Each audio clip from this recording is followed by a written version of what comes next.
Hey guys, welcome to Absolutely PlayStation and Steam Gamers, episode 1 of Tower Talk.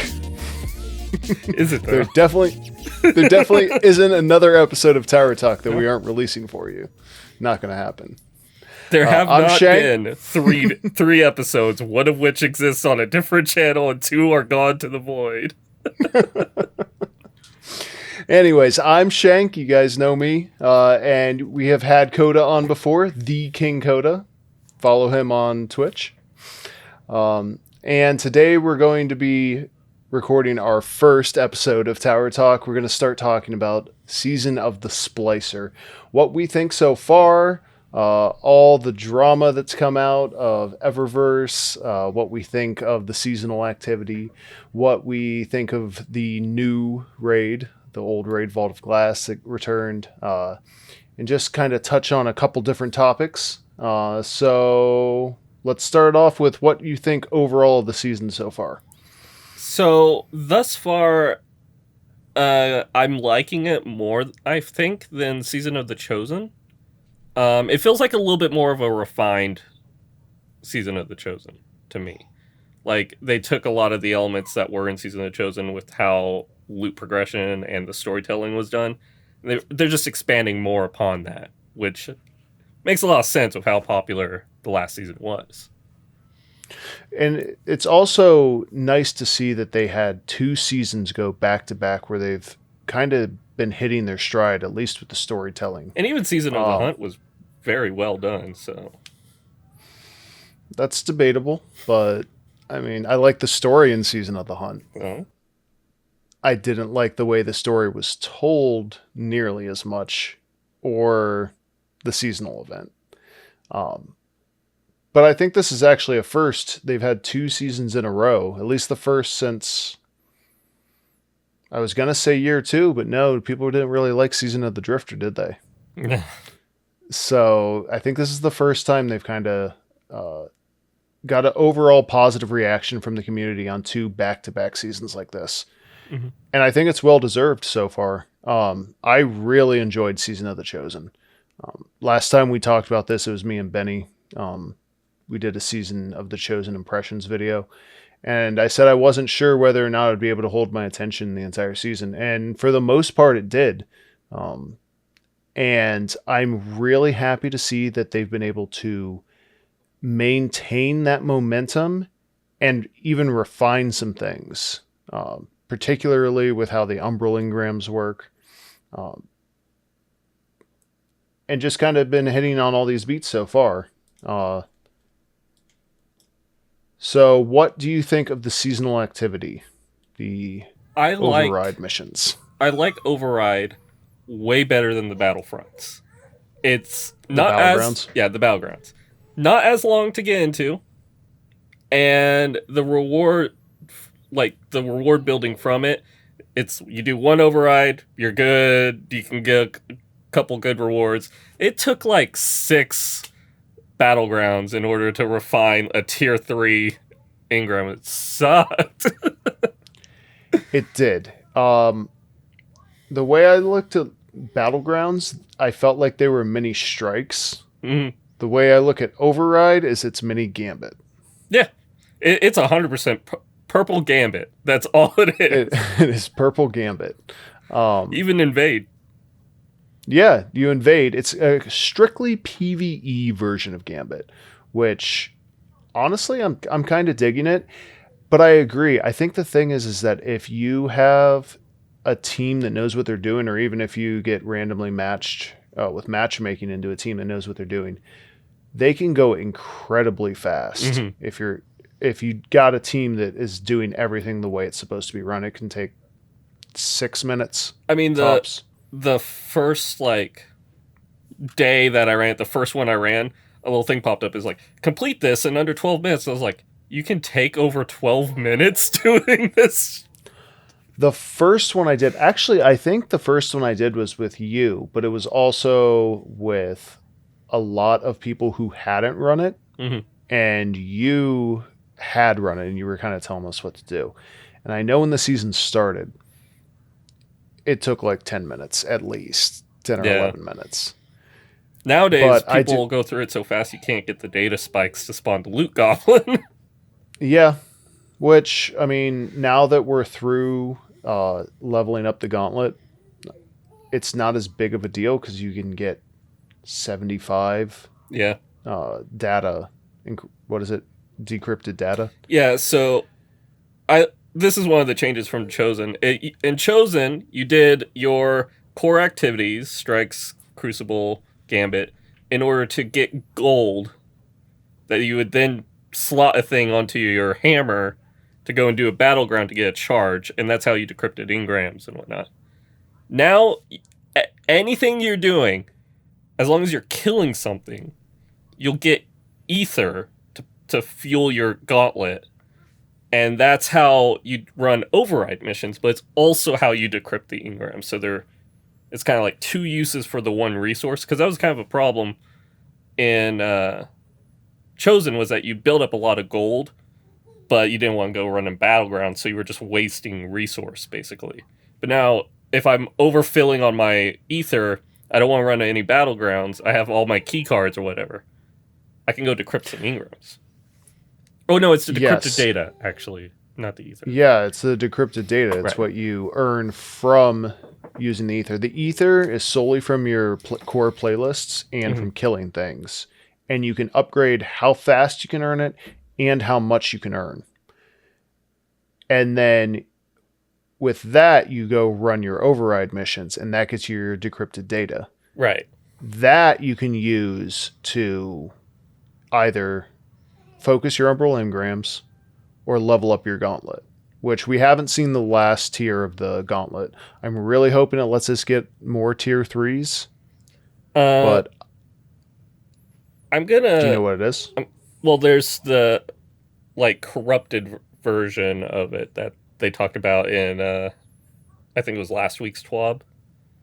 So it's probably stuff to do with that because when it first started, the two sides of upgrades basically were missing, and then we got the expunge missions, which we'll go into here in a little bit, and that unlocked the first side of upgrades. So when the corrupted expunge releases, I'm assuming that'll unlock the right side. I Probably. don't know if it'll all relate to the corrupted expunge, but at least half of it has to. That's why it was hidden. Yeah. I didn't know if maybe it was data mined at some point. Oh, That's I'm sure it something has. else I we don't. should talk Yeah, about. That's something else we should talk about, yeah. and we'll get to that when we hit the seasonal story. But we'll talk about the controversy with all the data mines so far. um, but I agree that it seems like the gameplay loop has been streamlined to almost a perfect, at least for me, to almost a perfect balance. Hmm. If all I play is Override, I will eventually run out of ether, Right. but it doesn't feel like I have to stop playing it like early. Like it feels like at the point where I run out of ether, I've already run like 8 or 9, not battlegrounds, 8 or 9 overrides at that point. So it's Hmm. like, well, yeah, okay, now you have to go do Just something call it else if you Purple want to keep Gambit. playing. It's easier to remember. Yeah, purple gambit. Um, but I don't really think about it because at a certain point I'm like, okay, well now I need to go run my pinnacles or I need to go run the raid, which you get ether just from killing mobs Yeah. ads. So Literally like anything you do in the game will give you ether. You can run so yeah a lost sector 20,000 times because you want fancy boots, which we'll probably get into in a little bit, and that'll give you your ether for the overrides. yeah. Um, so yes, as far as gameplay loop and season of the Splicer Gauntlet, I think that's good. Now Benny's brought this up a couple times, but do you think the leveling up a seasonal mm, item is getting old? Because we've now seen it with the hammer. We kind of saw it in Season of the Hunts, but not quite the same way. We saw it in the Rasputin season of the Right. Worthy. So I would say yes, it's been a mechanic used a lot, but also the reason why they're using it a bunch is because it is a good way to focus out the season. So I don't personally want them to move away from this model because before this, before we had the lure and the hammer and all that, when a season came, And Varix also does this. right, uh, like like back in the season of the Drifter and whatnot. Yeah, there was a season there, but it's like you didn't have a lot of control over how you progressed through that season. This lets you have full control over it. If you want bonus ammo in Override, you could just focus that out first. I don't recommend that, but or increase loot drops. I'm trying to think. Like the one before Beyond Light came out, that was my favorite season beforehand. Season of the Arrivals. Right. That's where they introduced the Umbral Engram. But unlocking the tiers to be able to like focus out the Umbral Engram was very tedious, and getting the specific. Did we have a seasonal upgrade model in Season of Arrivals? Other than the Umbral recaster, no. But see, that's another thing. They do still have you level up the Umbral decryptor or Umbral, whatever it's called. Right, but that's leveled up through like using the type of weapon that the Umbral Ingrams will decrypt to. If I remember right, in Season of Arrivals, it was decrypting Umbral Engrams was how you leveled that up. So you have to throw in a bunch of trash engrams before you could focus out your gnawing hunger. It was really annoying. And I know there was an item that everybody used that they wanted to save that they ended up having to use, but I cannot for the life of me remember what it was Right. called. But now I'm remembering back to it. Yeah, you're right. I much prefer this model. Overall, I actually really enjoy the just the gameplay loop of leveling it up because it makes it simpler to run the further into the season you get. I've seen this kind of thought a lot in the community is that they, especially with world pandemic happening, Bungie had to work from home, basically. A lot of people have. So if you look at it, this is Season of the Chosen was them trying a new way of the season. While at the same time, that team had to have been working on Season of the Splicer, at least some of the content had to have been being made at the same time. That's why there's not really like a huge gap in between them. Yeah. They didn't get our feedback on Season of the Chosen while they were working on Season of the Splicer, but now they have all that feedback. So I'm seeing it like this. We had the old way of doing seasons. Then they started a new version in Season of the Hunt, right? And then they were like, okay, let's refine this a little bit, Season of the Chosen. Let's refine that a little bit more, Season of the Splicer. And now they have all that feedback from those two seasons. I think the next season is going to be much different. But based on the feedback of these two seasons. Will it be much different though? I hope not, because no, I meant like it'll be even more refined from the parts that people are saying. I like this way of storytelling. I like having all these options for how I'm progressing through the season. So they'll be like, okay, so. More of that. I hope so. I hope that next season is incorporating Season of the Chosen feedback. I'm not sure how long their game development cycle takes. Especially since there's definitely like a large portion working on Witch Queen right now. So it's like, right, how much of their team is seasonal work?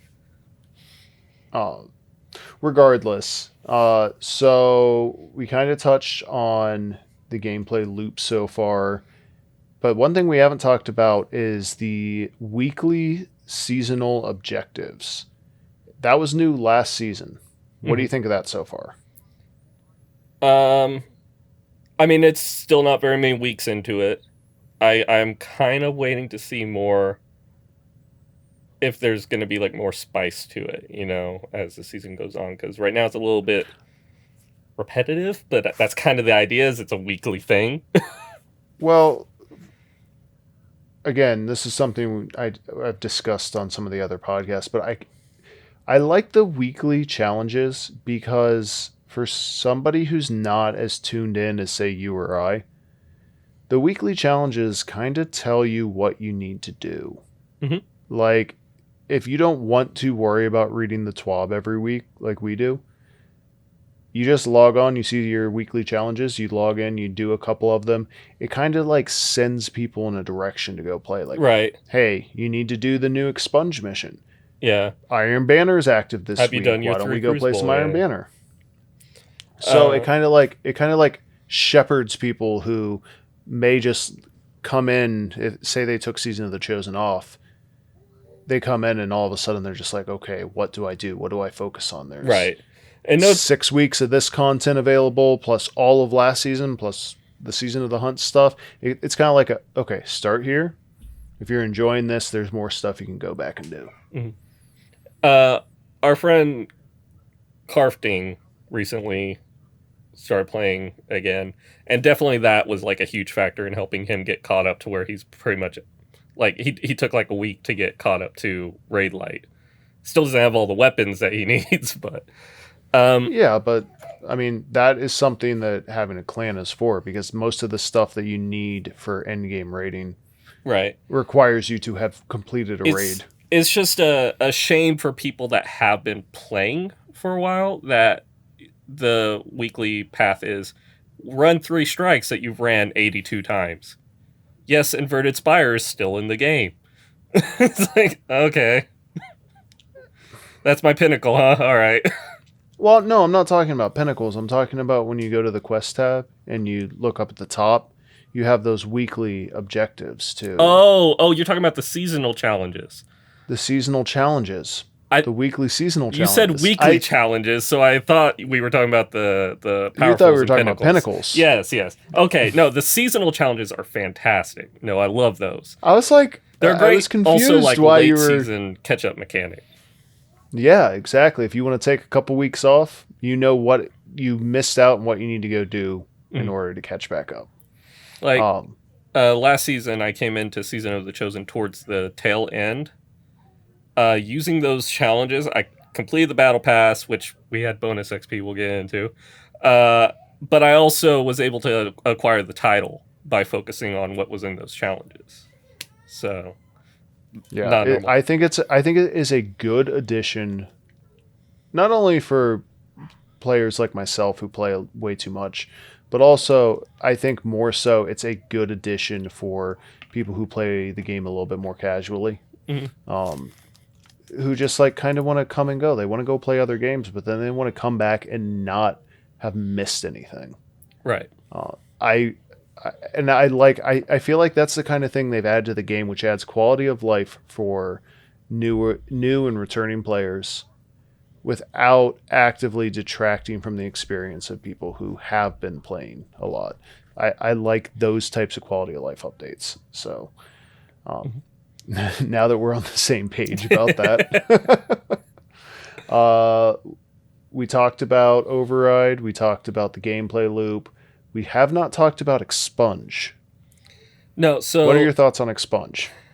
Expunge is kind of the new like seasonal quest, like how we got the Dead Man's Tale quest, and it's been associated with that basically. I kind of like this a little bit more than Dead Man's after the first run. The first run of Dead Man's Tale's mission is amazing, especially once you get into all the lore. But then it's the same mission over and over again with the same enemy. This is a new, like, they change where you're going every time. There's new objectives within it. It's difficult with a time limit on them also. And you get to use your gauntlet upgrades within it. The rewards thus far have been lackluster because it's the same loot drops that you get from the regular, but they are giving us new loot after a little bit. They're giving us weapons that have 2 perks in the final column and high stat armor, but that's not going to be available until the pinnacles in that are available. Right now, they're not pinnacle drops. That's not true. Right now, they're not pinnacle drops, but they are. It is dropping high stat armor. Oh, I've been getting like 50s. That's because that's Bungie's definition of high stat armor. Oh. Now, if you want good armor, And this is a PSA for anybody who's coming to the game. Use your tier 3 focusing. You get 3 of them a week. Like, you can't do more. Use them because those armor pieces drop at like 64, 65, 66. And Iron Banner's in right now. Iron Banner will always drop at 60 stats. So you don't even have to win PvP. Just play, you get tokens, use them. Yeah, I'm not. So, for back to Expunge, I'm not really feeling a strong desire to go run it. I don't know if it's the lack of loot associated with it I think I or think it's because there's no chase item. Because with Prestige or whatever the Dead Man's Tell is, there's the Presage. Dead Man's Tell. It's an exotic weapon with random rolls. Same thing with the Hawk Moon quest. You get Hawk Moon. But what am I doing Expunge for? Right. I think right now there are hidden triumphs in the triumph tabs. If some of those are able to give you like a do this solo flawless, do this like find like a hidden vex chamber. I think that's what's missing for me is that there's nothing to do besides speed run it and run it flawlessly like Mm-hmm. 5 times.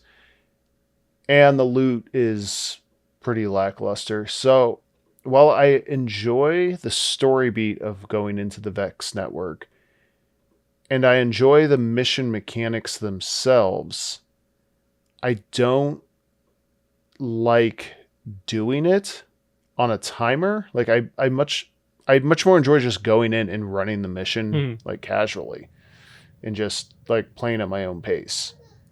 Uh, and these opinions are before the corrupted version of it comes out. Right. That might completely change our opinions in all. That's why maybe they're holding it back. It's like this is a really nice special thing, and that's about to come in. You know. I hope so. I've repeatedly said I don't have any expectations for what Bungie's going to put out because it lets me not only remain neutral, but I'm not disappointed when they don't deliver. Zero expectations, and you're never let down. Um, yeah, I hope there's more to expunge though. I really do because I think the fact that story wise we're going into the Vex network for the first time and actually seeing like where the Vex live is actually a really big moment for the story if you Oh yeah. consider everything that's going on. And honestly, we'll just take this opportunity to segue into our next topic, which is both the story of the season, and we can do a little bit of the story of last season as well, and the new storytelling ways Bungie has been presenting us with the story over the course of the season. Um, they have been knocking it out of the park for the last 2 seasons. They finally hit a stride. My own personal opinion. What do you think? Before we get too far into this, I want to know.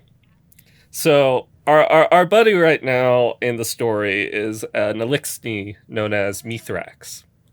Uh, he actually made an appearance back in Destiny 2 Vanilla on the planet Titan.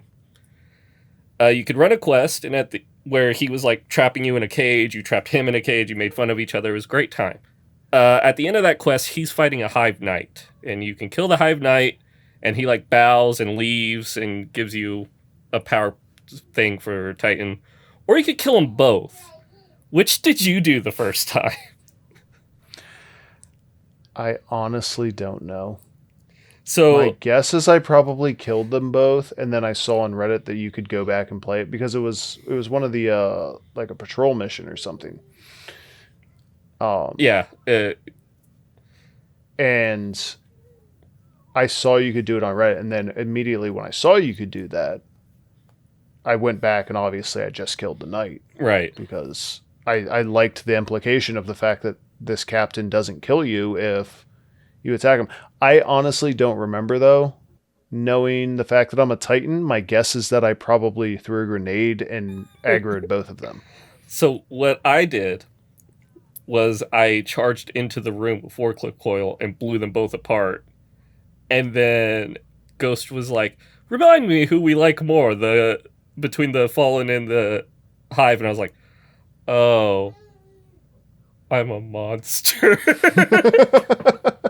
Yeah, I feel like that's probably what I ended up doing as well. Just because like when I'm playing those missions, I generally am just I'm just there to shoot stuff. I'm not gonna stop and not shoot that one captain just because of the story uh, implications. but I guess canonically, we don't kill him. And Yes. that made him become a friend of humanity. And he founded his own house, the House of Light, um, where he's gathering up a bunch of other not Elixni, who have the same opinion.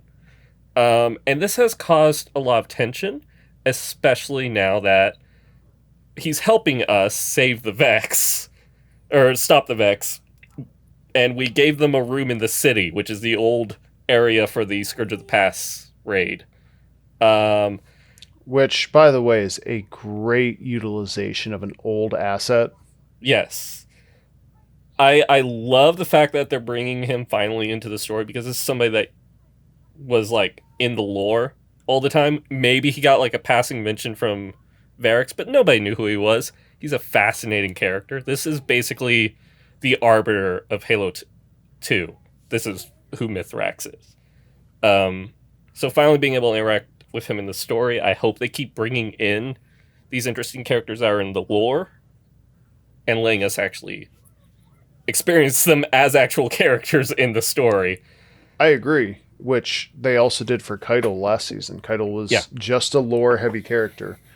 Uh, and they were able to give her that build up in the lore and then introduce her. With Mithrax, it's been even better because we saw him in game first. Mhm. Then they did a couple little lore drops.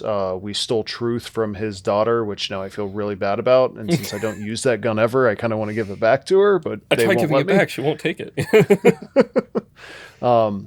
There was a story about when he was a vandal and when the Awoken, uh, specifically Sure Ido, uh, showed him mercy as well. Mhm. And that's why he named his daughter Ido. Um, but then they brought him back into the game for the, not the Whisper of the Worm mission, for the Outbreak Perfected mission. Mhm. So we get to see him again, and then they did a little bit more lore with him building up the House of Light. There was a offhand mention by Varix, and now they're finally like bringing to fruition something that I feel like people have been asking for since D1, which is Elixni as a allied faction. Mhm. Because when you consider what the Elixni revere in their culture, it's the traveler. Right. So why at one point or another would we not want to eventually Uh, join forces with those who don't want to stick a knife in our back? right. At least the ones that aren't, Aramis. Right. um, But even it, so that's one way they're improving their storytelling is by bringing things that were only in lore into the actual game, into the actual plot that we are following. I mean, to be fair, that's always been a thing, but this is like a more tangible example of something lore-wise made a character. Um, they've also finally stopped having it to where it used to be you ran a mission, and while the like mission ending in 90 seconds thing was up in the corner, you'd hear characters talking in your ear, and that was the whole dialogue. Now you actually go there and you actually like are present while they're having a conversation, and right. that means a lot more, honestly, than having a bunch of talking voices. Actually being present with the characters, seeing their reactions to each other, it just makes them feel more live. three Right. dimensional. And it's using in-game assets, which makes it easier than trying to develop the cutscenes. I do hope they continue what they did with Season of the Chosen and have at least one good cutscene at the end of the season, Hmm. like they did with Crow saving Zavala. I was about to say, Spoilers if you do haven't played do we want to go Season of the into a little Chosen. bit of spoiler territory for this season? Uh, Um, for stuff that's out, not stuff that has been leaked, of right. course. I think we should, because if you've made it this far into the podcast, you You want to play know what Destiny. we have to. Yeah, you play Destiny, or you want to know what we think about Destiny so far. So, So Saint yeah, I will go up until this point, and then we will talk about leaks and how that affects your ability to enjoy a story. So go ahead. so Saint 14 has basically committed war crimes that we used to look at as being like a huge heroic thing. Him taking a Kell and bashing his skull against it until it died was like a huge moment in the plot of the helmet of Saint 14's lore. Um, and then we have friends now that are Lixney, and they literally have murals they paint on the side of their house to ward him off like he's the angel of death in ancient Egypt. So this was something I was getting into earlier this week. Saint 14, he didn't. It's not that he did nothing wrong, No, I totally.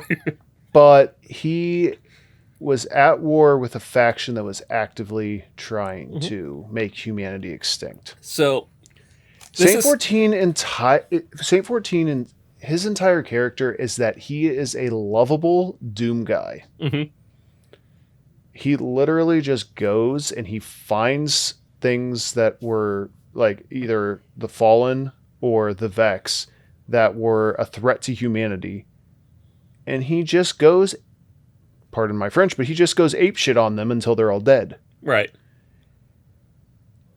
Where I did see the issue was that apparently he didn't differentiate between enemy combatants and civilians. Because from what I've seen so far, it seems like there's a very clear distinction between civilians and combatants in Elixni culture. So this I think kind of goes into one of the stories they're trying to tell with this season is everyone has monsters, Right. not like the Elixni. Saint 14 saw dregs eating children. That was one of the stories he likes to say, or doesn't like to, but it's one of his He recounts excuses. it in Season of the Right. Dawn. Uh, but Saint 14 also apparently went around and killed fallen families down to the child. And it's not because either side was necessarily in the wrong. Eating children is a little bit wrong, but Also, trying to genocide a species is wrong. right. But both sides were acting according to their own means of needing for survival. The Elixni were completely devastated by the whirlwind, and they had to try and get the Traveler. The Guardians stood in their way. Humanity stood in their way. But at the same time, then they came and attacked us. Saint 14's like, well, they want to kill us. I'm going to wipe them out. It's a case of basically lack of communication and misunderstanding. Which when you're in a war to prevent the extinction of your species, you don't really take a second to communicate. No. The only reason we're communicating now is because humanity is at such an advantageous position and the Elixni are in such a poor position that we're able to finally let off the gas a little bit. Mm-hmm. I mean, we've destroyed every great house. I think that's another thing, is that the intergalactic trip from Reese, the Elixni homeworld, to Earth was not good for the Fallen. No. All that happened was the most powerful brutal Elixni became Kells. Mm-hmm. Then they started rationing what is not only a source of food, but is also essentially growth hormone Yeah. for entire batches, like entire houses. So what you end up having is, well, do I provide for my wife and my hatchlings by following my Kel's orders so that they can get enough ether so that they don't die? Or do I take the moral stance of we should be trying to live by the virtues of the traveler, the great machine? Mm-hmm. The Elixni were in a very, very precarious situation when they arrived in the galaxy, even though they were in a better position than humanity. That being said, if you try to genocide humanity, I have no issue with Saint 14 No. headbutting your Kel to death and trying to eliminate your house. Right. You declare war. You invite the repercussions of war. So this is kind of like just the whole way that Bungie's trying to tell a story. And some people are like, I don't think that they're trying to bring all this political thought into a game. I'm like, yeah, they are. They definitely are. Yeah. They're people. They experience this stuff in real life. This kind of stuff has happened in real life, not with alien bug monsters, but with other people. And video games are kind of a way to get an opinion across. You might disagree with that opinion. Well, it's a form of art. It's a form of art. I mean, it's how you paint a mural of how you see the world. Mm-hmm. So there's been some controversy around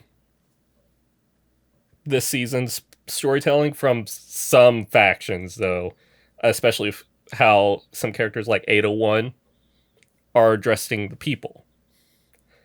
So I just want to be clear. It's art. That's it. Yeah.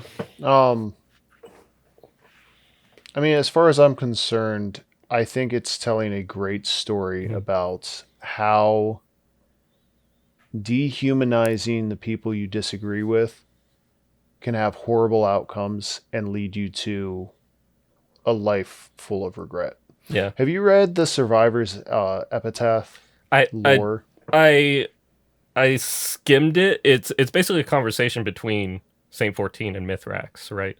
It's a conversation between Shax and Mithrax. Shax. And at first, like, Mithrax, like, is worried that Shax is going to kill him.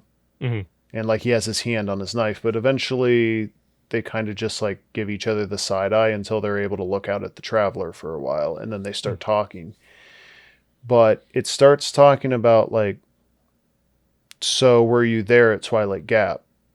And Mithrax is like, yeah, I was. And he's like, how many people did you kill? And Mithrax basically says too many. And it talks about how Shax starts feeling like this anger build up inside of him. But then Shax is like, but I also killed so many of you that day. Mm-hmm. And they were running from me in fear. And then Mithrax gets angry. And then they keep talking. And then Shax recalls this time when he was a warlord and he was in the middle of a famine and he found that basically their food supplies had been broken into and they gave the food back when he found the perpetrators and Shax just disintegrated them with a fist of havoc. Yeah. They were people. And basically Shax was like, what we do when we're trying to survive, like, we need to be able to forgive ourselves and move on and learn from what we've done because we can't undo what we did. Mm-hmm. But we have to eventually, like, move on, or otherwise we're just going to continue this cycle of violence.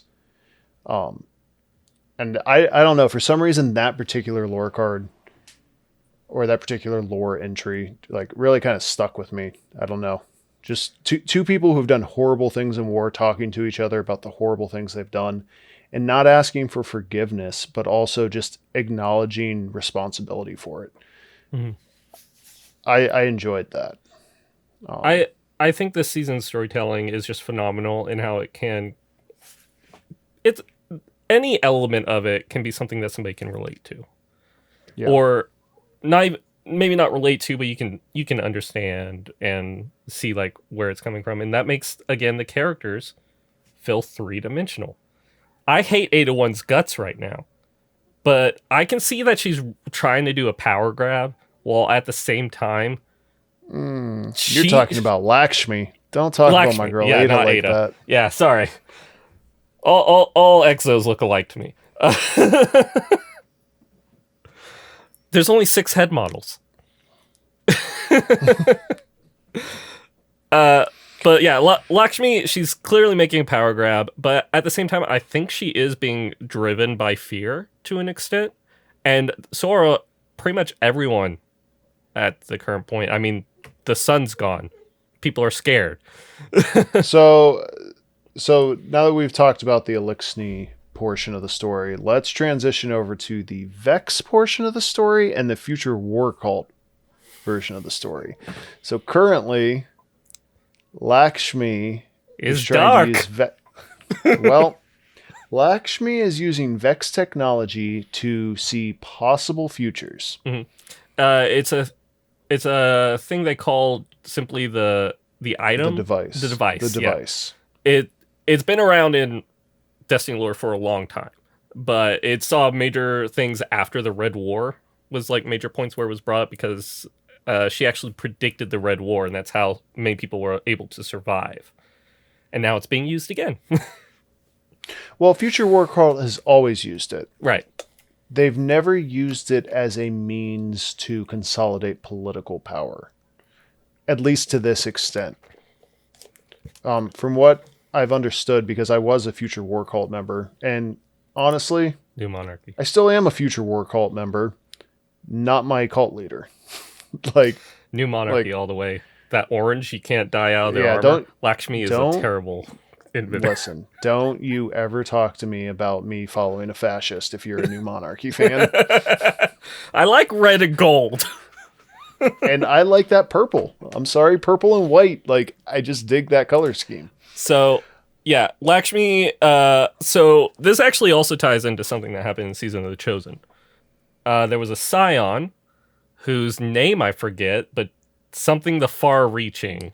Ixtal. Ixtal, yes. There was a lore thing about him, a book tab that you collect, and basically she predicted seven different futures using Vex tech. Lucky number 7, I guess, Bungie's favorite number. Anytime there's prediction of multiple futures, it's always 7. It's a Bungie thing. Just Yeah. let it slide. Move on. So there were a bunch of different timelines where basically the tower was destroyed or something bad happened to the Cabal. And then the 7th one, the one that it stops at, of course, is the one where Ixal was triumphant and everything was going their way and they were an honored hero. And Prophet. And Prophet. There's a similar lore tab this season from Lakshmi. I forget what weapon it's on. I think it's the shotgun. I think so. The Decide. Yeah.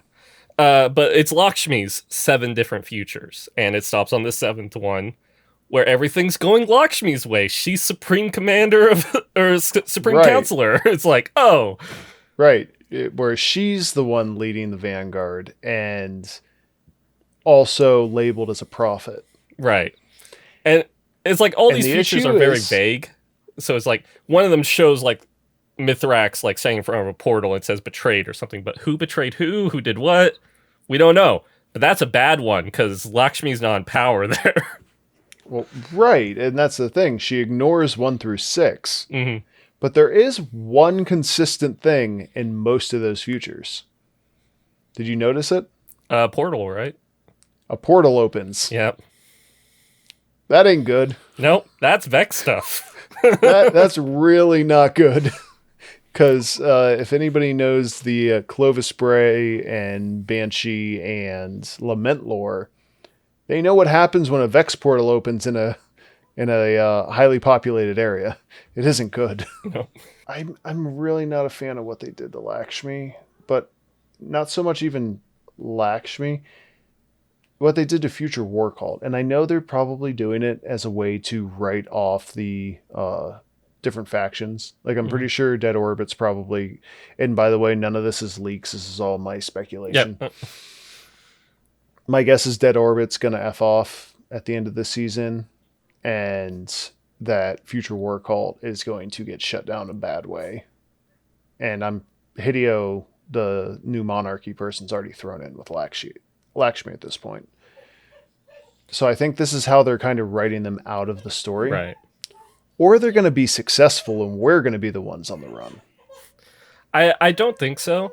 Uh, so in D1 actually, we're getting off the list at this point, but the story is very interesting this season, so it's carrying us along.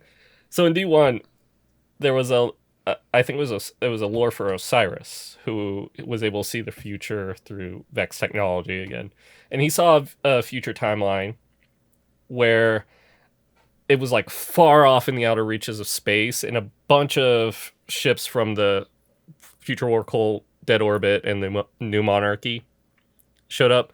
They were running out of power, and so some ships were like dead, It left was stranded. Volta Glass lore, I believe. Yeah, and then the others like left them and kept going. I believe what he saw there, and there's no proof, just my personal headcanon, so accept it as fact. Um, that the future he's seeing there is a future where Lakshmi is successful. Where she ousts the Guardians, and it's just the three faction leaders in charge, and they can't do shit because they're not Guardians. Right. They lose the Traveler. They have to flee Earth, and that's the future that Lakshmi didn't see far enough ahead to predict. The interesting thing is that after Witch Queen, the next big expansion is called Lightfall. Mm-hmm.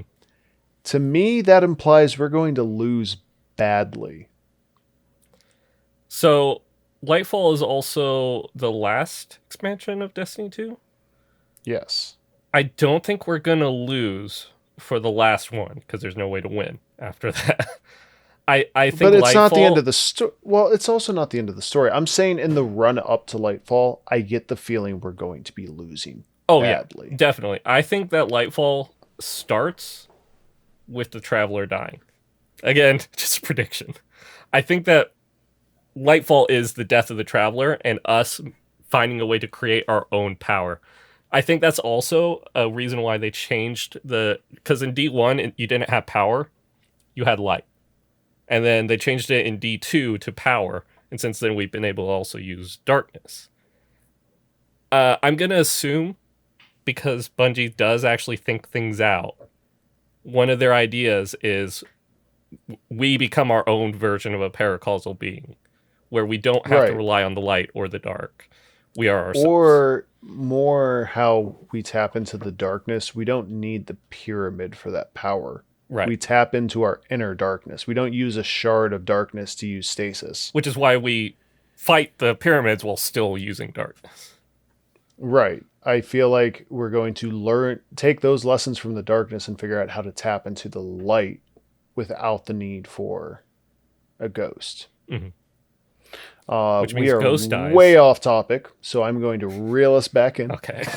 So we'll go from something really good this season, which is the storytelling, to something really bad this season. How about that? So, Eververse, Transmog, not Eververse even. 801.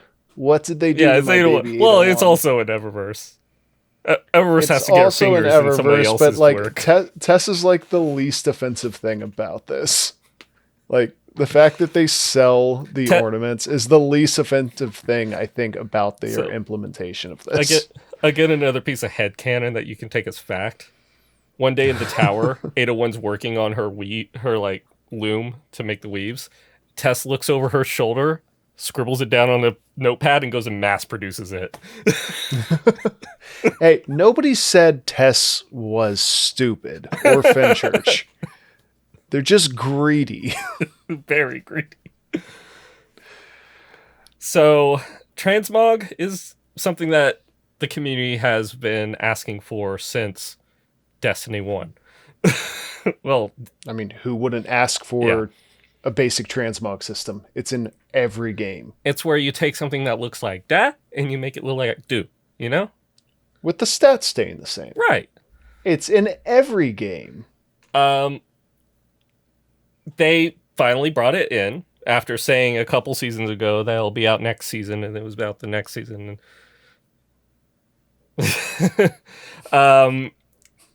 And you are very limited in your transmog.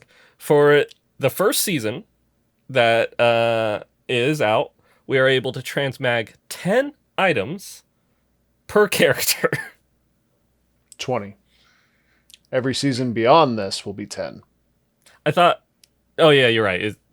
Because we got 10 free, Mhm. and then you get your 10 per character. Right.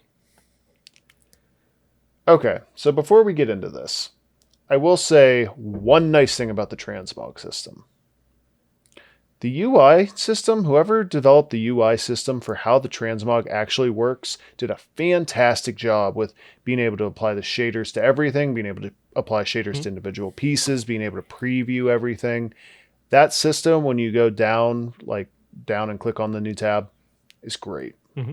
They also removed That's the it. glimmer cost of Yes. applying shaders and whatnot, which is fantastic. I'm actually able to maintain high levels of glimmer. So how it works for the uninitiated is you every now and then when you kill something, you get a synth strand. And then you can take that synth strand once you get 150 of them and buy a bounty with those. Wait, is that it? That will give you that will a gives you the synth synth weave. Right. And then you However, you missed a important part here. You can't go farm the synth strand. No, I was gonna get into that. I was just giving them a light overview. So you get the synth weave. Overview. The synth weave you use to make the one item. However, limit on the synth strand. 1 every 2 minutes. That means it takes at least around 8 hours to get one bounty. So, to recap, not only are we limited to how many total pieces we can transmog each season, they also limited how much we are able to farm it, the rate at which we are able to farm it. It requires an obnoxious amount of playing in order to max that out. I did all 10 bounties on my hunter. Or on my Titan, sorry, I don't play Hunter. That's disgusting. And it took me about 2 weeks playing at least 10 hours a day. You want to hear what I did? Sure. Stayed up till like 3 o'clock one day. I was chilling, relaxing. Went to go buy my synth strand. I bought it on my Warlock. There's no way to undo that. No. Yeah, I bought 5 bounties worth on my Warlock. Once you buy the bounty, it's locked to that character, and the synth weave is also locked to that character. So now the bounties, my Warlock's gonna look fabulous. The bounties, some people have complained that they are too grindy. I actually disagree. So I've been mostly doing. I've done one from each. The most grindy one was the one from the raid that took 2 raid runs. It was 100 orbs of light that I got. I've also you probably didn't get a bad destination one. Some of the destination ones are pretty bad. Do like 10 blind wells or like content that's really not being done by a lot of people anymore. True. I didn't run into that. Another one that everyone said was horrible that I ran into was the 40 champions in Nightfall. That took 3 Nightfalls, which is the weekly. Right, unless you actually run a high level Nightfall, in which case you're killing tons of them. But the bounties are the least offensive part of this. There's making money off of a system, and then there is milking your fan base, and this is just so. I can't. I can't. There's no way to defend it. There's no way to even if they backpedal. The point is this is how they implemented it. Right. This is how we'll remember they implemented it. So So I believe with the current restrictions in place, if you were to grind for the armor without paying a single penny, it would take you 20 years to get every piece of armor in the game. Now you're not going to transmog every piece of armor in the game. 18 years. I looked this up. 18 years to transmog everything up to this season. Mm-hmm. You wouldn't be able to transmog any of the things that have come out in the next 18 years worth of seasons. Past 18 years. Yeah. You'd only be able to get the stuff up until this point. It would also, or you go to Eververse, good old lady Test there, you can buy a 5-pack for $15. If you transmogged everything that way, it'd be like $15,000. Right.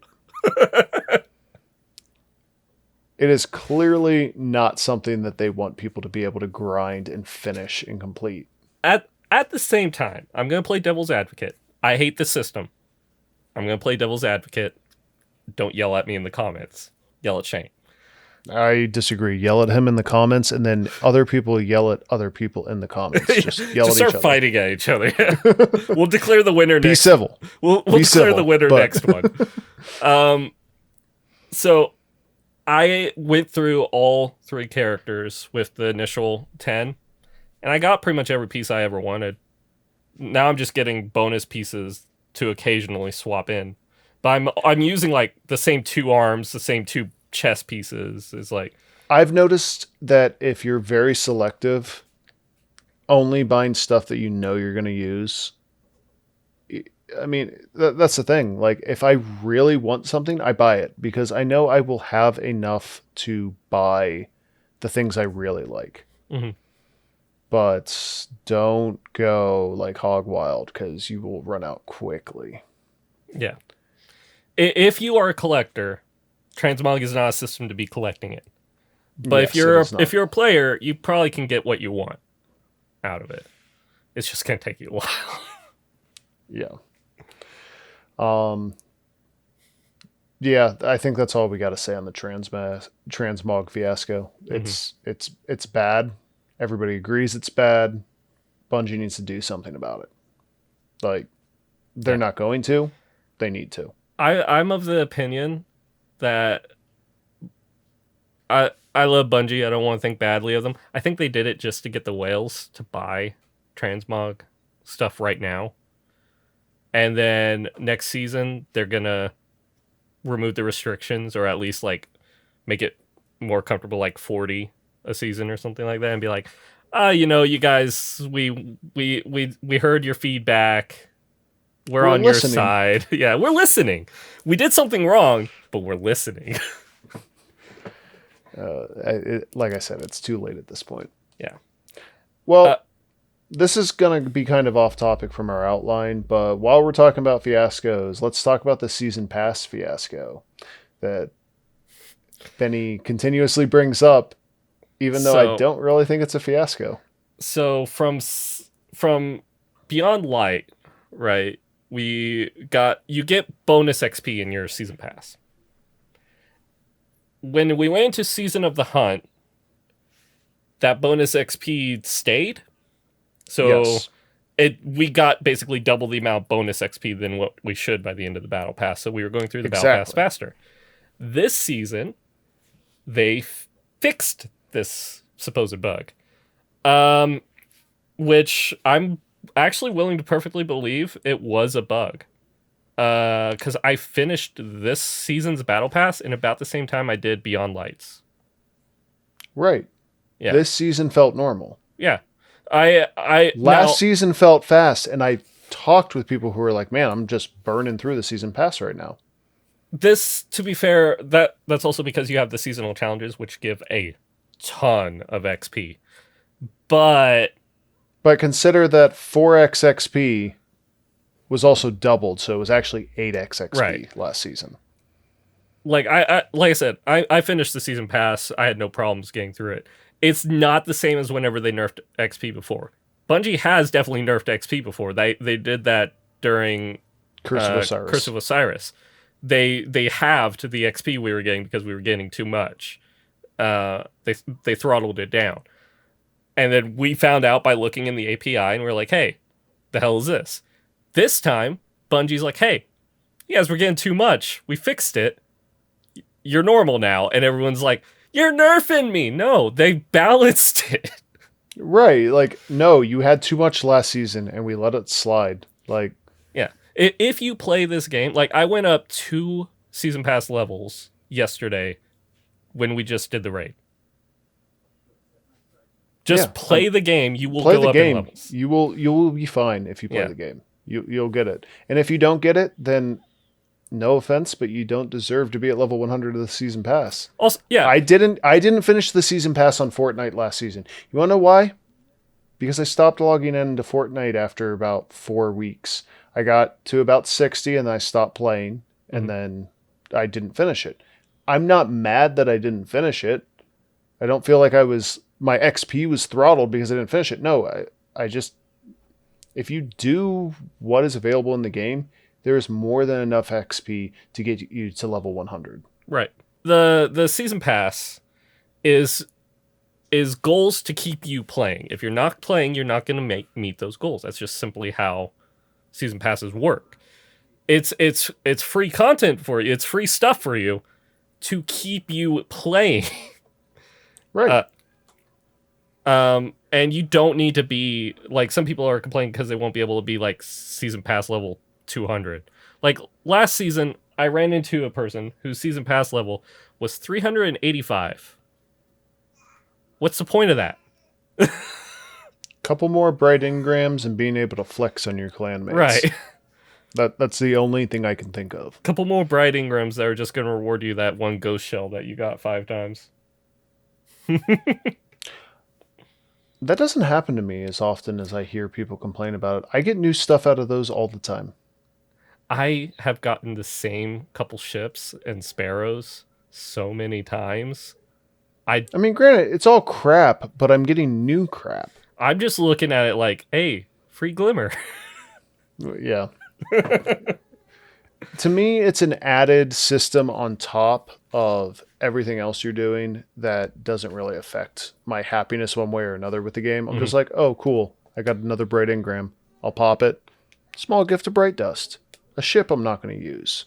Who cares? Like, I mean, that to me, it doesn't bother me. What do you think about them taking the armor out of the season pass? So I was a little bit mixed on this because the armor in the season pass was a great catch-up mechanic for people that are just now starting the game because it was high stats. Like it was always at least a like high 50 to high 60s roll. The high stat armor I have on my Titan, my main character, actually came from the season pass in Season of the Arrivals. It was 72 boots as base stats. Right. But they're putting that back in an activity now. I like that more. Because now it's like, hey, you want this really good armor? Here's a way to go get it. It's like, right. And as far as the catch-up mechanic, it's only 10 light level increase. Like, and it's not like they took things out and they just took things out. They put things back in there. There's more planetary materials, stuff that like low accounts that haven't been playing all that much. It's still basically a catch-up. I'd like to see more Ascendant shards in there. I would too. Bungie is very stingy on their I get why they're material. stingy with it. But if you were to put 3 more Ascendant shards in there, I think it would motivate. Well, no, I mean Ascendant shards. I mean I know, the primo currency. Nobody who runs Grandmaster Nightfalls and farms Ascendant cores is going to care that there's 3 more in the season pass. Nobody who doesn't and only gets Ascendant cores from the season pass and maybe from Shaxx and the Drifter is going to be flooded with Ascendant shards. Was I saying Ascendant cores? Yeah, it's fine. Ascendant shards. They're not going to be flooded with it. It's not going to overflood the market by adding 3 more. Right. What it does do is if you have if you're a more casual player and you don't want to be playing Destiny like it's a job, like some of us, it gives you the chance to masterwork some armor Mm-hmm. and an So exotic. back whenever Masterworking first came out, it just took enhancement cores. And then they added prisms and shards, which is fine because it's more like it was in D1, how you had to get the one that was for your weapon and armor. Like you had to pick which one you were enhancing. But then for people that are just now starting the game, or for people that took time off, you're screwed if you want to masterwork something. Because you don't have a bunch of cores, prisms, and shards to, in your inventory. I really wish they would be less stingy on all three versions of that currency, because I it's like the not. drop rates where they're at. I wish the drop rates would stay. I'm not just talking about GMs. Like, Well, no, just I like throughout the the game. drop rates where they're at. I think they need to be available for more. Like, I think completing all 4 Iron Banner quests should give you an Ascendant Shard. Mhm. I think doing a raid. I don't know if I doing a want to see normal an raid Ascendant should, but doing the Master difficulty raid better for sure give you one. on contest day. I want to see like each thing. Not give you a shard. Shard should be like for completing it, but like on contest day, give me cores for the first one, prisms for the last 2, and then a shard at the end as part of the loot pool. I Yeah. think that's not asking too much. No, because you're doing the contest, the challenge mode for the new raid. Speaking of which, we went right over that, didn't we? We did. I wondered why you skipped it, because that's kind of the big thing. Because there was a segue. So there's something new in Destiny. New. The new raid is the old raid. Vault It's- of Glass is back. The first raid is the new raid. So Benny and I did do a discussion on the channel. You can go ahead and check that video out if you want to see what our overall thoughts were on our day one experience with the raid. Which, Coda, I'm going to take this opportunity to thank you again in person this time for being there with us that entire time and then not being able to get your clear. Like, honestly, I thank you for being available for that long, even though you didn't get anything out of it. It does mean a lot. It was a great amount of fun. I'm sad I didn't get the day one emblem, so I've been rocking the knockoff day one emblem. You have. Everybody knows. But yeah, no, I always liked Vogue in D1. It's not the best raid. And we'll go over the changes in D2. I'm sure you and Benny already discussed them at length. Basically, Vogue was the first-person shooter raid. Mm-hmm. And it's basically 3 public events with 2 bosses. Yeah. Yeah. Yeah. I like it though. I like it simple. too. Yeah. It's simple. They added enough mechanical difficulty with the oracles needing to be shot in order that it requires a little bit of communication now versus before it just didn't. Yeah. So, but you don't have to be super focused like Garden of Salvation, and I apologize for cutting you off. Right. But like Garden of Salvation, you had to do everything perfectly. Mm-hmm. Deepstone Crypt was also kind of like Vault of Glass in that you don't have to do everything perfectly, but you do have to do it correctly. It's something that, like, whenever you see the mechanic, it's like, oh, okay. Whereas with Garden, with the whole like rebuilding and whatnot, it's like, this can be so easily messed up. It's like, right. Well, and also you're juggling like 4 different things at the end of Garden. So Vogue for a lot of people is what saved D1. So there's a huge amount of nostalgia from it. Also, some of the best weapons in D1 came from Vault of Glass. To the point where the exotic, which I'll get into whenever we talk about the weapons and whatnot of this, but Vex Mythoclast was so good originally in D1, it caused primaries to be nerfed across the board, which destroyed the sandbox, and it's still broken to this day. I loved having Fatebringer back then. PvE loadout, even towards the end, was a Fatebringer with a Found Verdict. And now I have that back, and I can't be more happy. I might get flamed from any hardcore Destiny fans. I didn't really like Vault of Glass in D1. Understandable, because like it is public. It was my third least favorite raid. It definitely has problems. The first section, even though in D1 you could get help from other Guardians, it took way too long. And then you went in and you did the confluxes, and that took way too goddamn long. Apparently Benny's never done it. Yeah, he told me about that. He was thinking of King's Fall. He said he was watching a video day one while we were doing it, so he knew what the mechanics were enough that we didn't like start bagging on him. So, with the changes that came from Vault of Glass, which again, it's a very simplistic raid at its core. Nostalgia is what really builds it up. King's Fall is the Crota raid, which came immediately afterwards. It much more kind of guided how Destiny raids became after that.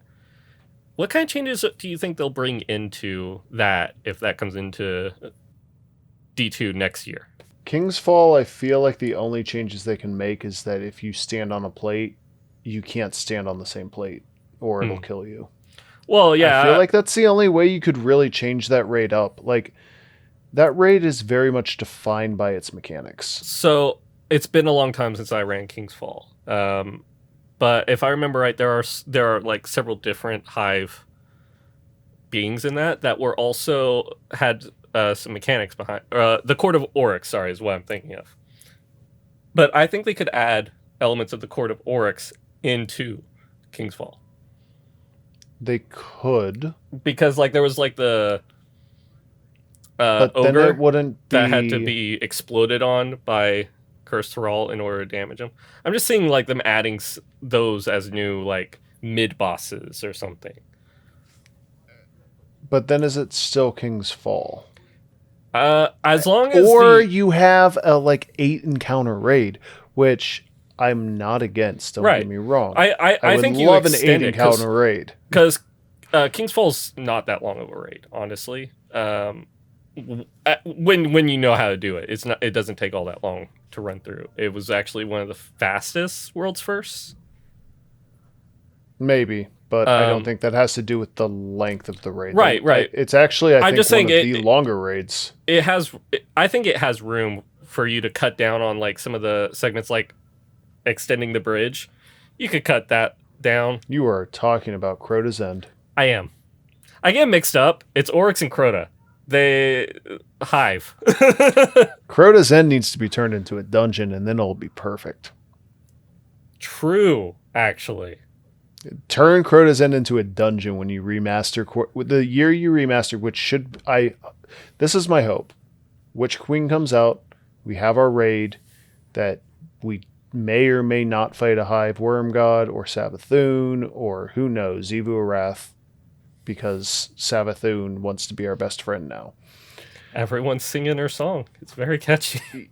Yeah. Would that not be the perfect year? I mean, it'll just be the year of the hive. Mm-hmm. And people will be sick and tired of the hive by the time the year is over. But I think thematically, how great would it be to have a new Savathun raid, a new whatever, Witch Queen raid, a new dungeon with Crota Redux, and a remastered King's Fall. I don't want the next dungeon to be hive though, because we've had the Shattered Throne, which is taken, which is hive, basically super hive, and the deep one where you jump down, Pit of Heresy. Yeah. So there's only one that's not, and actually it is. It's also taken. Never mind. They're all hive taken related. We need because dungeons. Because dungeons make sense as either hive like necropolises. I was hoping or this season going into the Taken. We got a Vex dungeon where we went to the Vex domain. That would be amazing. maybe that's what the corrupted expunge is. I don't know. Yeah. Yeah, you can sell me on the Vex. You can't really sell me on the Cabal or Elixni anymore. Well, I also don't really see. I mean, there are still enemy types that we fight in the game, but I don't see the Cabal or the Elixni as really oppressive forces anymore. The Cabal are in huge trouble right now because their homeworld's been taken over by the Hive, and their Empress is even trying to get us on their side. So there's only a few rogue factions that are still not bowing to the princess that we're still fighting. And then the Elixni are also in huge disarray, and we're already friends with a group of them. So I could see You're forgetting about one major Cabal faction. Are you talking about the like? I'm talking about Callus. Well, Callus has never been our enemy either. He's tested But us. he is absolutely a minion of the darkness. So is Aramis. Not anymore. He's kind of pissed off with the darkness. No, he went now. to commune with the darkness. Right, and then they didn't do what he was promised. Nobody's heard from Callus since he went to commune with the darkness. I'm willing to believe that either he's dead and won't be back in a physical form for a while, because like I'm sure he'll come back as like a minion of the darkness or something if he did die to them, or he's gonna come back and he's gonna be trying to combat the darkness because now he's mad at them. That's my bets there. But even then, he's not an enemy. So the only enemy factions left are the Hive / Taken and the Vex. Right now. But yeah. I think they have set and the Vex are about to get dominoes. Okay, so my wild speculation and headcanon here is that Aramis at some point will come back, and she will lead the House of Salvation as a darkness-only fallen house. Like, what they were, but she'll be an ongoing threat. Mm-hmm.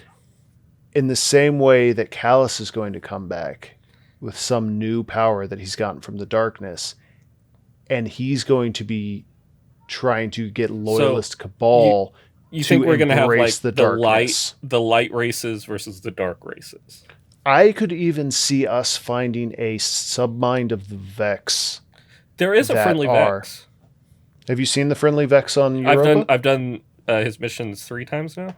So yeah, he's also from on Nessus. Yeah. Right. Why is he on Europa unless they're laying the groundwork for a friendly Vex submind? That's possible. I'm going to say that we stop there, though, because we're getting back into lore speculation. And maybe that's what the next Tower Talk will be all about. But we have other stuff to get to, like the weapons and armor from this season. How about we go there? Not every episode is going to be this long, guys. There's a lot. I mean, honestly, if you're with us still right now, I mean, congratulations, A. And B. And B, I mean, this is basically our catch-up of Tower Talk. We're going to try to be doing Tower Talk on a weekly basis now. We'll have guests come in and out. So, weapons and armor. Yep. Let's just touch on it. We touched on the seasonal gear. You get the expunge armor that's high level. What about the weapons? I did want to say, I had said that the gear from the expunge and whatnot is lackluster. It's not because I dislike these weapons. These are some of the best weapons that we've gotten as like a seasonal offering for a while.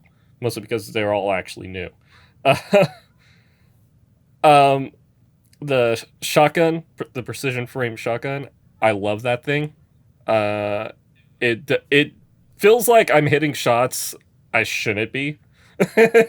And what role do you have on it? Because I haven't actually used it yet a lot. I have because I've been farming for other things. I have quick draw opening shot. I want to get a slide shot vorpal for PvE, but I've used it in PvE plenty, and it does pretty good. Yeah, I haven't used that. You're talking about Sojourners, right? Yeah, Sojourner's Tale, which also has there's another sad story that we should have gone into in the talk next about. week. Next week we're we're going to do a lore dive. Okay. unless some big news breaks in the TWAB. Next week we'll do a lore dive. The AR, literally everyone in our group that's used it has been like, I like this thing. Right. It's crisp. It's a 700, Which or a 720, which there aren't a lot of good ones since that what are was the Season of Dawn one.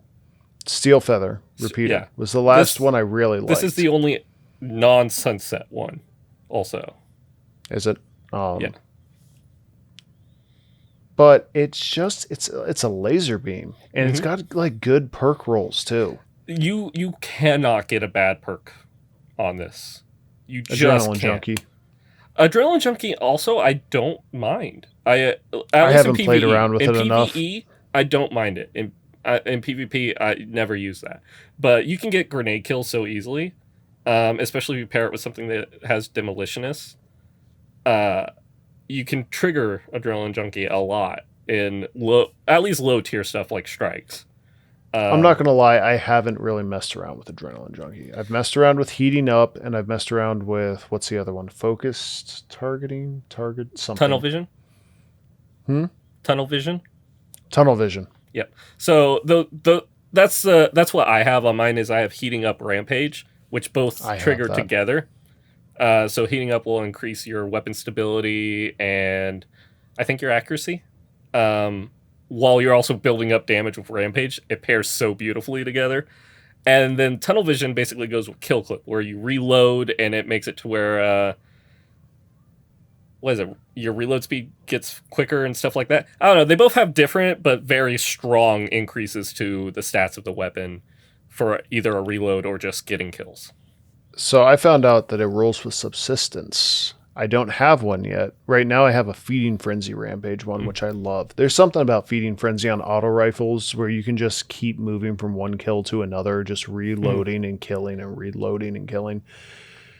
But apparently Subsistence got a big buff, and you'd never like it's basically made Actium War Rig so like redundant. Even before its buff, my favorite roll on my Gnawing Hunger, because I never got the overflow Gnawing Hunger, is Subsistence Rampage. I never reload that thing, and I would assume it'd be the same thing with Sojourners, especially because you have more ammo to work with. Like, not Sojourners. Crap! What is the auto rifle? Chroma Rush. Chroma Rush. Yeah. And the Pulse, also a rare archetype that has amazing perk pulls on it and feels great. They need to keep this up. I have not found a version of the Pulse rifle that I like yet. Not saying that it doesn't exist. It's called Grid Skipper, I believe. Grid Skipper, yeah. I just haven't used it. Like, used one that I really like at this point. I'm not... I think I just need to focus some engrams and actually get a couple rolls and just really look at it. See if I can get a good one. But I've been so focused on getting the Vogue weapons. But before we get into the Vogue weapons... Yeah, there's still some more seasonal weapons to talk about. There is a standout seasonal weapon. One specific one that I was saving. We'll save that one. Are there any other ones you want to talk about? I think it's the best weapon this whole season. Scholastic Variable apparently is really good. I haven't been able to farm for it yet. I haven't got a single drop. In the Nightfall, we now have Hung Jury back. The I heard it wasn't very good. It's Scout Rifle in D2. But with it came Firefly back. And it gets some pretty good rolls on it, but it's a 180 Scout Rifle in D2. So moving on from that, along with that came the Plug 1 Fusion Rifle, also in Nightfalls. It's also from D1, and it can get the exact same rolls as the seasonal Fusion Rifle, but in a better archetype. Yeah, but I don't... see, with Fusion Rifles, it doesn't bother me. Oh, no. Fusion Rifles... I get they do different amounts of damage, but if I'm doing a fusion rifle, it's because I want to do mid-range shotgun damage. I look more at what the element is on my fusion rifles than anything else. So I kind of like the fact that I have a really good arc fusion rifle and a really good void fusion rifle, and they both have this reservoir burst. Reservoir Burst, which used to only exist on one of the ritual weapons. I forget its name. Yeah, I can't think of it. Yeah, But the pinnacle. yeah, it's a great perk on it because it turns it into a mid-range damage dealing thing to a crowd destroying thing, like basically destroying a war mine next to a bunch of ads without global reach is basically what it can do. The perk to the seasonal one is that there's a seasonal mod that makes it to where a void splash explosion will also create a warmind cell. So you can just go from explosions to also more explosions if you would like. Which is what I did for one time. Warmind cells are so overpowered this season. Yes. Because we got Firefly back. Yeah. Firefly damage makes Warmind cells. Void explosions make Warmind cells. Warmind cell burning kills make Warmind cells. More things are making Warmind cells this season than should be. I cannot shoot all my Warmind cells. The heavy attack of the Crown Splitter sword will create Warmind cells with the Void Splash mod. That's dumb. That's stupid. I haven't used it. I was making so many Warmind cells that I stopped using Warmind cell builds. I was like, nah, I want to use Throne Cleaver and just one shot all the bosses. Now I'm finding out that I can use Throne Cleaver and also make Warmind cells, so I might have to go back to it. Yep. Which is another thing. The class-specific swords are back. Crown Splitter, Quick Fang, and the Useless Warlock one. Only the Useless Warlock one is now a Vortex frame, making it the same as Fallen Guillotine. But solar, which I kind of like that. I don't think it should be the Warlock exclusive one. I just think that we should have a Vortex frame for each. Right. I kind of wish theirs was a caster because that more fits with the theme of a Warlock, but we have that in Trials. Right, I understand that, but not everyone wants to play Trials for one thing, and for two, it's not their specific sword. You know, it's the look of the sword make it a caster. There's only two caster frames. Just make a third one. Yeah. Yeah, but then people would still say it's not exclusive enough. Now, if you made it a caster frame that had good ammo economy, yeah, why not? It has different perks. So then it would be good. Now I'm upset they didn't do that. So let's move on from those. Well, we need to talk about the last weapon. The machine gun Shattered Cipher, I haven't found a good roll of yet. I think that's. Yeah. I mean, I have a bunch of them. I just haven't really messed around with it yet. Vogue has Fatebringer, Found Verdict, Vision of Conflux, Hazen's Vengeance. Confluence, that's it.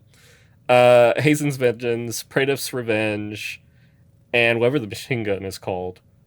Corrective Measures. Yes. All those are back. All of those have Firefly except for the rocket launcher. But the rocket launcher... And what other perk? Oh, Rewind Rounds. But the rocket launcher also has...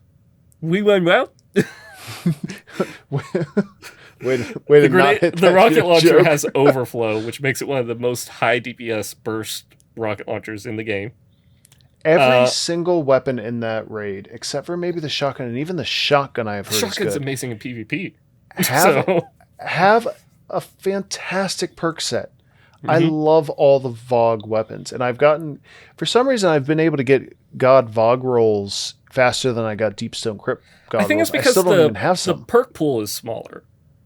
The perk pool is smaller, and there are like multi-God rolls. Mm-hmm. Like, you don't necessarily need to have the perfect roll to have a roll that just shreds in either PvP or PvE. Like with Fatebringer, the classic Fatebringer would be Firefly with explosive payload.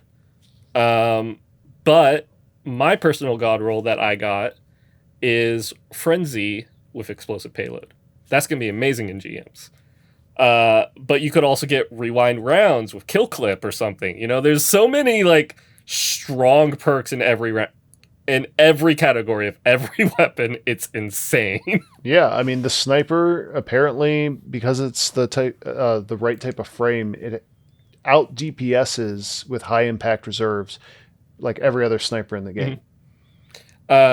Yeah, high impact reserves plus rewind rounds, which we'll explain what that is here in a second.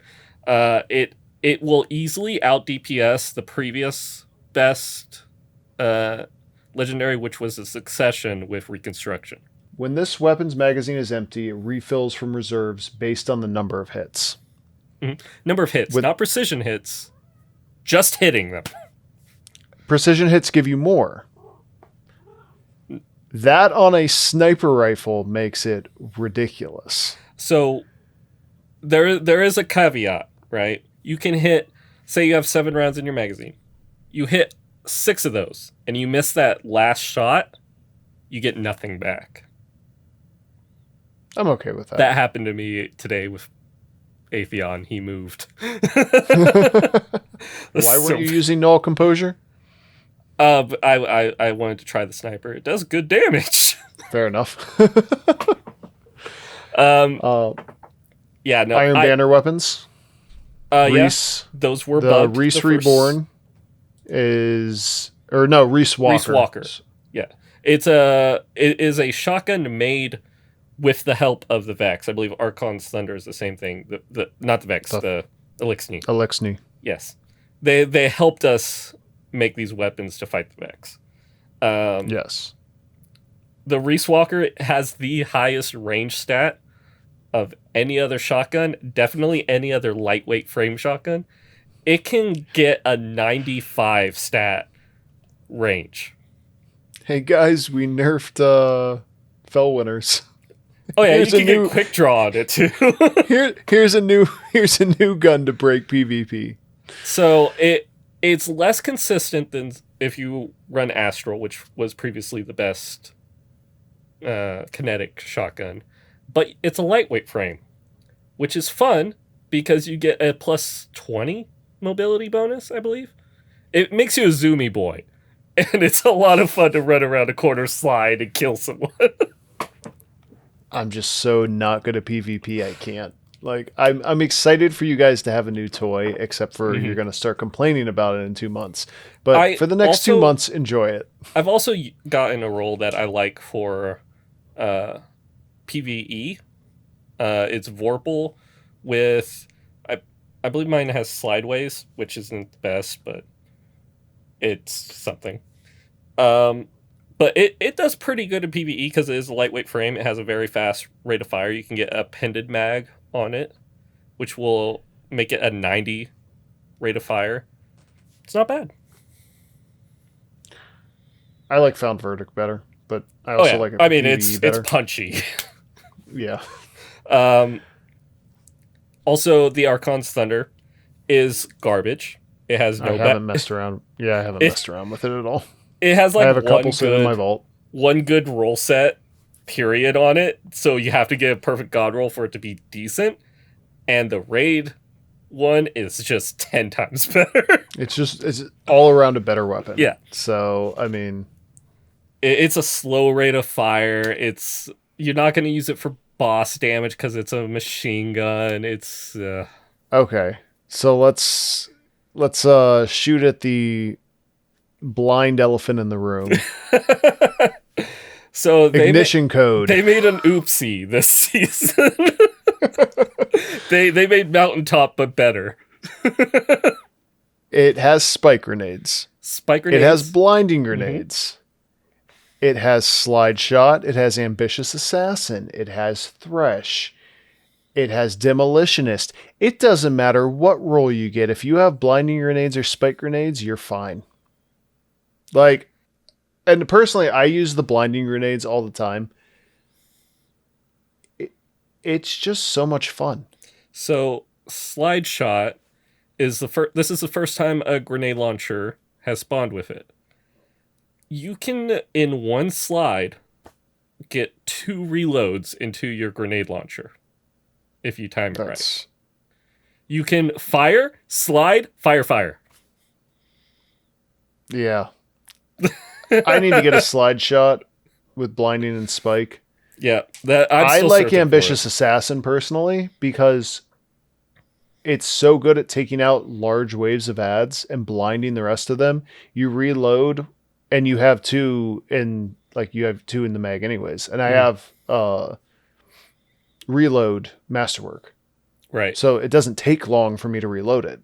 So I get why the slide shot is so like sought after, but for my personal playstyle, I am thoroughly enjoying ambitious assassin. so you can, with the blinding nades, you can pair that with I believe it's a new perk called Danger Zone, which Yes. more than doubles the explosion radius of the grenade launcher shot. Which one of the downsides to blinding nades is it makes your radius very small. So no longer a problem. You can You can blind fire a rocket. everything. You can fire a rocket over here, and somebody a few blocks down the street is now having to go to the eye doctor. Yeah, it's just nutty. I if you're playing Destiny and you haven't been farming ignition codes, go start Yeah, like just this is the go to weapon to the get. prismatic recaster and just start farming them until you got a good roll you like. Mhm. Just play around with them. It is a fantastic weapon. Uh, Now, I think last season's grenade launcher, the Salvager Salvo, is a more reliable grenade launcher with the chain reaction perk on it and ambitious assassin. It's much easier to use. You don't have to like master sliding, for instance, to get the most out, which you will with the ignition code to get the most out of it. Um, but it's regardless, pick it up. Like, pick it up, start practicing. well, the other thing we forgot to talk about was the mod on the seasonal artifact Breach and Clear. Mhm. I mean, it This turns is it another it oopsie. debuffs. It debuffs enemies. It gives them a what is it, a So 30% debuff? you no longer need someone, at least for this season, you no longer need someone running Divinity Or tether. or Tether. Those don't stack with it. Don't bother with it. Fire 2 Anarchy shots, or if you're running this grenade launcher, you can keep it up pretty well while also dealing some significant damage if you get the slide shot roll. And for all your teammates, not only are they getting the bonus, but it also reloads their weapons. Uh, that's just dumb. Some of the perk combos you can get out of this season.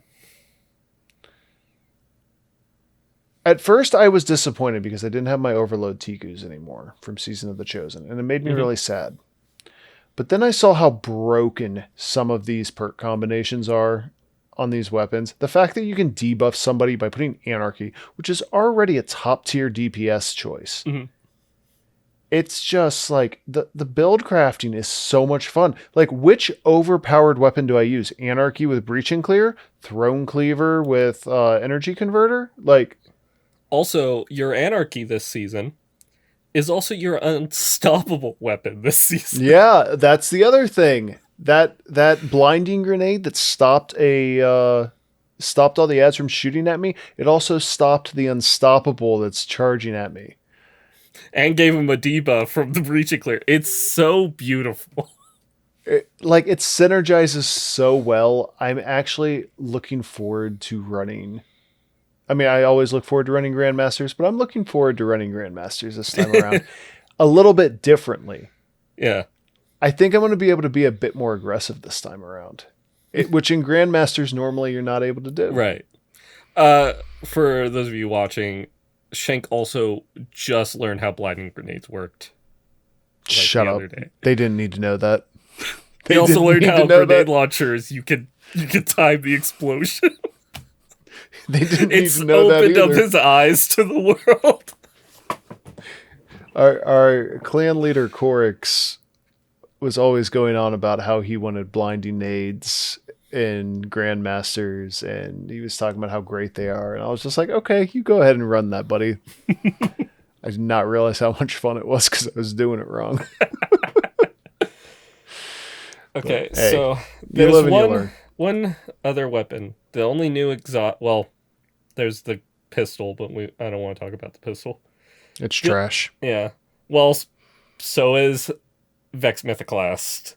So if you have been watching, you just heard me say earlier that Vex Mythoclast was the first broken weapon in the game that nerfed all primaries across the board. It's the worst primary in the game right now. Not just in PvP, but in PvE as a 450 RPM fusion rifle.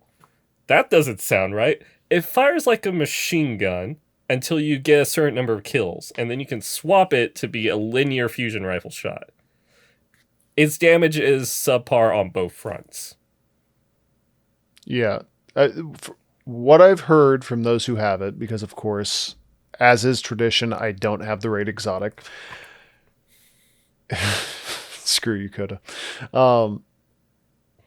It is a bad auto rifle that turns into a bad linear fusion rifle. It doesn't excel at either, and it loses its buff when you go back and forth. It's got the Taraba effect. It's a fusion rifle. It's a bad AR, but you can get that fusion rifle shot without having to give up your power ammo spot, because the only other linear fusion was the what's it called? Arbalist. I could think of the noise it makes. I couldn't think of it. That's because it's a very distinctive noise. So you can use it as a weapon while you have something else, basically, as like your special weapon, and then you could have something better as your heavy weapon. But it's also your exotic. So yeah. I hope they buff it. Just they've talked about how it's underperforming and they want to buff it. Yes. So hopefully they buff it to where it's back in its D1 state, because I really enjoyed that. Yeah. So is there anything else you wanted to talk about? Just anything else that stood out for the season in general? Not anything that we can really fit into this episode without making it go on for too long. So I'll just say this has been one of the best seasons Destiny has ever had, and I'm really looking forward to the next one. Really, I want to see where they go from here. It's like I want to see where this season ends and what we have to look forward to next time. Mm-hmm. I mean, I truly think that Bungie has finally hit a stride, and yeah, there have been missteps with Transmog and Eververse and XP, and there have been a couple missteps, but overall they've figured out how to get the gameplay loop and the storytelling loop right at this point. So the other things, I think they can just eventually make some minor adjustments, and we'll be in a very good place come Witch Queen and Lightfall. Mm-hmm. Anyways, with that, I think we're going to wrap up the first ever Tower Talk. I'm Shank. You can find me here on PSG all the time. That is the King Coda. I'll let him plug his Twitch. King Coda, the King Coda 1 on Twitch. Wait, no. I'm the King Coda 1 on Twitter. The King Coda on Twitch. I haven't streamed in a week. If you want to follow me on Twitter, I'm also at Shank14. That's Shank XIV, because Roman numerals are obvious when you're speaking them. This has been Tower Talk at Absolutely PlayStation Steam Gamers. We'll see you next week.